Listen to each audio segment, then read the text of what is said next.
Badan Pusat Statistik atau BPS Rabu 5 November 2025 merilis pertumbuhan ekonomi Indonesia triwulan ketiga 2025 ada di angka 5,04%. Apa artinya? Lalu bagaimana respons Menteri terkait?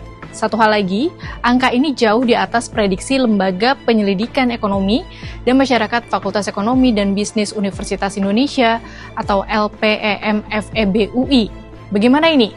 Kita bahas ya.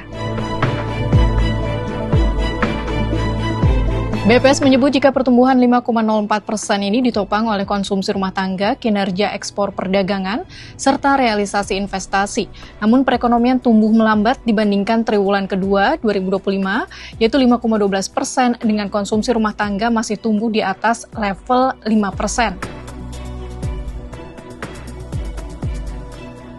Meski melambat, angka pertumbuhan ekonomi kuartal ketiga ini ditanggapi positif oleh Menteri Koordinator Perekonomian Erlangga Hartarto dan Menteri Keuangan Purbaya Yudi Sadewa.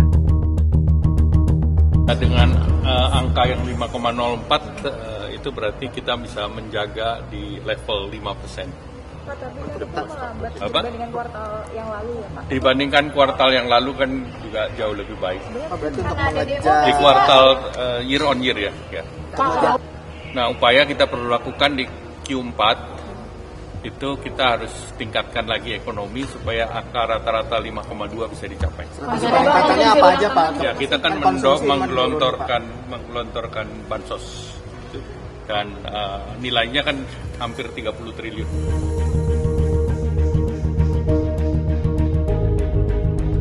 Perkembangan positif aktivitas ekonomi dan koordinasi kebijakan memperkuat optimisme ekonomi Indonesia akan tumbuh di atas 5,5% year on year pada triwulan keempat 2025 dengan dukungan stimulus 34,4 triliun rupiah. Secara full year 2025 diproyeksi pertumbuhannya akan mencapai 5,2%. Sebelumnya, LPEM FEB UI dalam laporan seri analisis makroekonomi Indonesia Economic Outlook memperkirakan pertumbuhan ekonomi Indonesia pada triwulan ketiga 2025 dalam kisaran 4,86 hingga 4,95% secara tahunan.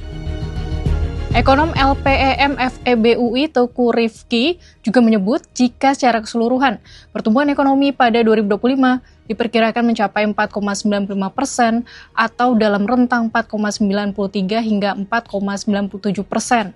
Oleh sebab itu dibutuhkan transformasi dari solusi temporer seperti subsidi dan stimulus fiskal menuju penyelesaian masalah struktural, deregulasi secara substansial, serta penegakan dan kepastian hukum.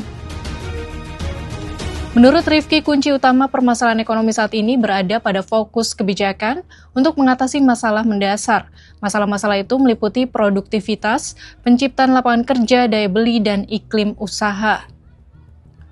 Jika upaya tersebut berhasil, menurut Rifki, pertumbuhan ekonomi tidak hanya akan meningkat, tetapi juga berkualitas dan merata. Sebaliknya apabila gagal, permasalahan ini akan terus berlanjut ke 2026 dan bahkan dalam jangka yang lebih panjang. Kalau sahabat Kompas, bagaimana opininya terkait rilis BPS dan target pemerintah yang menyatakan pertumbuhan ekonomi di atas 5%?